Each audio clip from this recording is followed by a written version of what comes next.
Assalamualaikum Sobat Soleha, apa kabar hari ini? Mudah-mudahan selalu sehat dan semangat ya.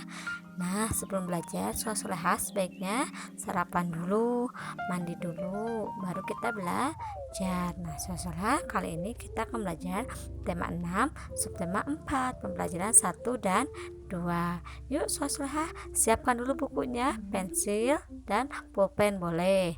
Nanti Sobat ikut memperhatikan ya ketika Ustazah sedang menjelaskan. Yuk, siapkan bukunya.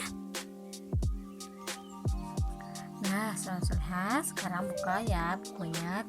Kita akan belajar tema 6, subtema 4 tentang penghematan energi. Pembelajaran 1 dan 2, tapi kita akan belajar pembelajaran 1 dulu yang dimulai dengan pelajaran bahasa Indonesia tentang mendiskusikan informasi dari teks tentang penghematan energi. Setiap hari kita memanfaatkan energi. Agar sumber energi tetap tersedia, harus dilakukan upaya penghematan. Untuk lebih memahami tentang penghematan energi, bacalah teks di bawah ini. Pokok-pokok informasi dapat kita temukan dengan membaca cermat, kemudian mendiskusikannya. Dengan berdiskusi, kita dapat bertukar hasil bacaan dengan teman diskusi, sehingga informasi yang kita dapat semakin banyak. Nah, di sini ada bacalah teks berikut dengan cermat tentang penghematan listrik di sekolah. Nah, Soleha nanti boleh dibaca. Nah, menurut Soleha, manakah yang penting? Maka boleh langsung ditulis. Nah, buka halaman 174. Yaitu kerjakan soal-soal berikut berdasarkan teks penghematan listrik di sekolah. Nah, ini ada tulislah informasi dari paragraf 1 pada teks. Nah, nanti Soleha boleh ini diisi di buku tulis agar tulisannya lebih rapi.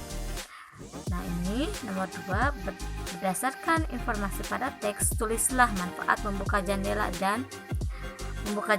dan gorden kelas pada pagi hari. Berdasarkan teks ini ya, apa manfaatnya pasti ada ya. Kemudian cukup yang dikerjakan nomor 1 dan 2 saja, dikerjakan yang ini dan yang ini. Nah, selanjutnya kita belajar SBDP, yaitu tentang membuat kreasi dengan teknik menggambar garis, melipat dan memotong. Teknik membuat garis, melipat dan menggunting merupakan keterampilan yang dibutuhkan untuk menghasilkan karya dekoratif. Garis merupakan gabungan dari titik-titik yang berdekatan. Boleh Soleha ikut menggaris bawahi. Kemudian garis dibedakan menjadi garis lurus dan garis lengkung. Fungsi garis adalah salah satunya sebagai alat bantu ketika menggunting. Selain untuk menggunting, garis juga dibuat untuk membuat lipatan. Dengan bantuan garis, hasil guntingan maupun lipatan akan menjadi lebih rapi. Kemudian salah satu karya dekoratif yang dapat dibuat dengan teknik membuat garis, melipat dan menggunting adalah parasut. Parasut adalah alat yang digunakan ketika terjun dari ketinggian. Dengan menggunakan parasut, gerakan terjun menjadi lebih lambat. Parasut akan mengembang saat bergerak dari ketinggian ke arah yang lebih tinggi ke yang lebih rendah. Nah, ini ya, mengguntinglah contohnya. Mengguntinglah sesuai pada garis yang telah dibuat. Usahakan berada dalam pendampingan orang tua jika menggunakan gunting, karena gunting itu berbahaya ya, tidak boleh dijadikan mainan. Nah, di sini ada membuat parasut sederhana. Soleha nanti boleh kalau mau mencoba boleh di rumah ini menggunakan kresek. Di sini kemudian ada benang wol, ada gunting, kemudian ada ada batu atau boneka ya untuk jadikan parasutnya. Boleh Soleha nanti mencoba. Selanjutnya buka halaman 176. Itu pelajaran matematika. Kita akan mengenal satuan tidak baku untuk keliling dan luas. Di sini Dedi mengelilingi taman berbentuk persegi panjang dengan sepedanya. Apa maksud dari kata mengelilingi? Kata mengelilingi pada kalimat tersebut berarti bersepeda sepanjang tepian taman. Keliling bangun datar adalah banyak satuan panjang yang digunakan untuk mengukur panjang tepian bangun datar. Boleh garis bawahi ya, soalnya agar lebih mudah untuk menghafalnya. Kemudian, luas bangun datar adalah bidang yang dibatasi oleh sisi-sisi bangun datar. Banyak benda-benda di sekitar kita yang permukaannya berbentuk bangun datar. Benda-benda tersebut dapat dihitung keliling dan luasnya dengan menggunakan satuan tidak baku. Pengukuran keliling dan luas dengan satuan tidak baku dapat menghasilkan hasil berbeda jika dilakukan oleh yang berbeda. Kemarin kita sudah belajar satuan baku dan sekarang belajar satuan tidak baku. Satuan baku itu kemarin contohnya apa aja? Ada misalnya pengukurannya kayak sentimeter untuk mengukur panjang. Kemudian kalau untuk mengukur berat maka pakainya kilogram. Untuk mengukur berat badan pakai kilogram. Nah, kalau untuk satuan tidak baku itu contohnya dengan menggunakan jengkal tangan. Bisa juga jengkal tangan. Dengan menggunakan jengkal tangan itu, jika orangnya berbeda, maka hasilnya pun akan berbeda. Selain itu apa lagi? Nah, di sini akan dijelaskan ya. Hal tersebut dapat terjadi karena satuan tidak baku yang digunakan seseorang dapat berbeda dengan orang lain.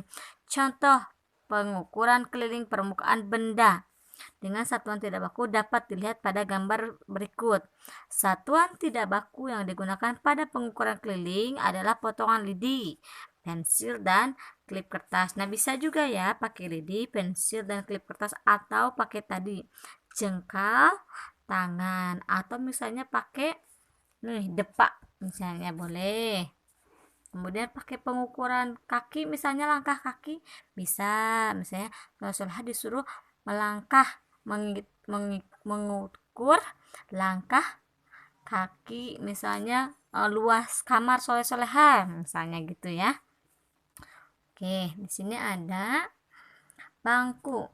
Mengukur keliling meja dapat dilakukan dengan menggunakan pensil sebagai satuan baku. Contohnya seperti ini ya, misalnya ini ada pulpen Ustazah.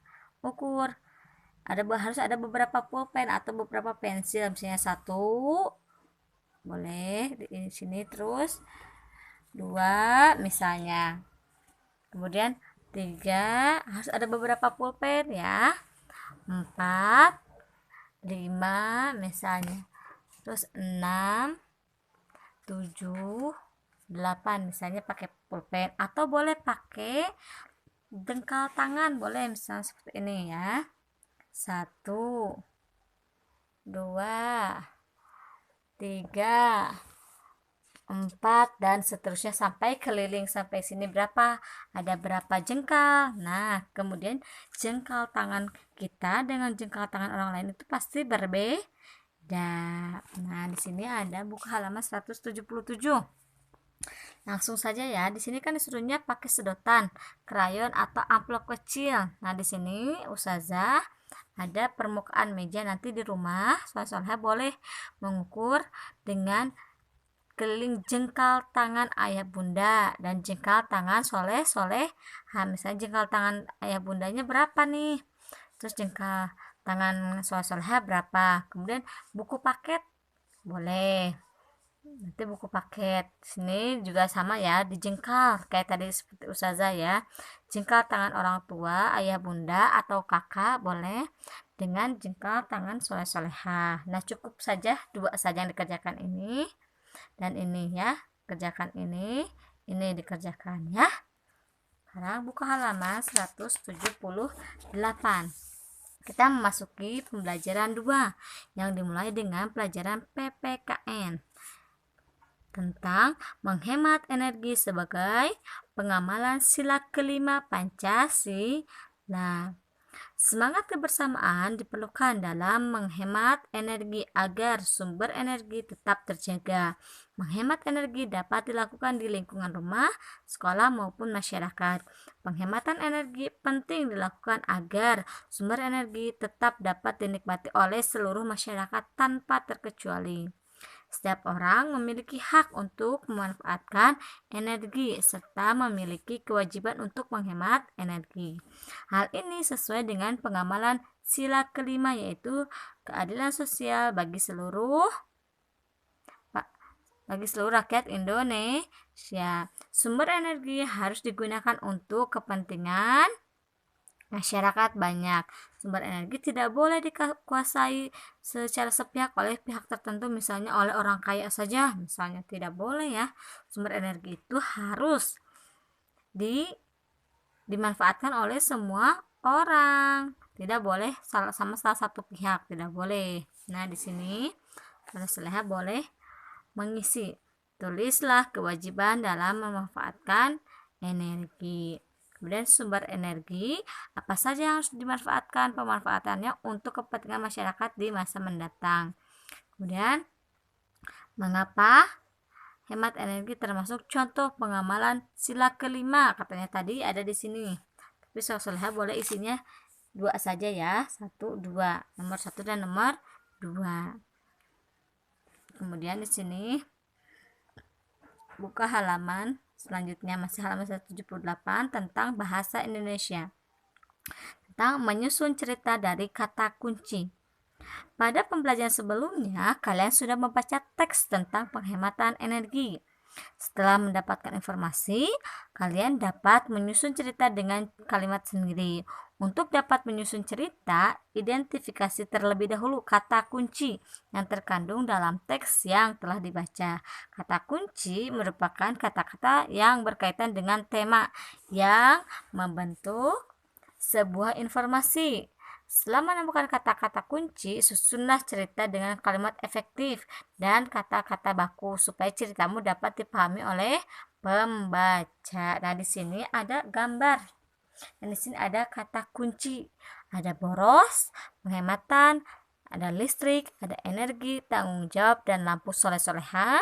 Di sini boleh di buku tulis boleh memilih salah satu kata kunci dan dibuat cerita ya. Salah satu saja, tidak usah banyak-banyak, salah satu.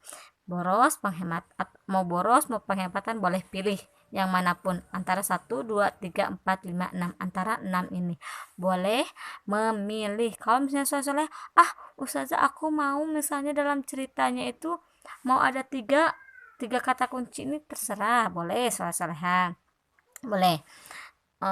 Kemudian mau ada 4, boleh, itu lebih bagus. Nah, tapi ustazah hanya menyarankan boleh 1 saja membuat cerita ya.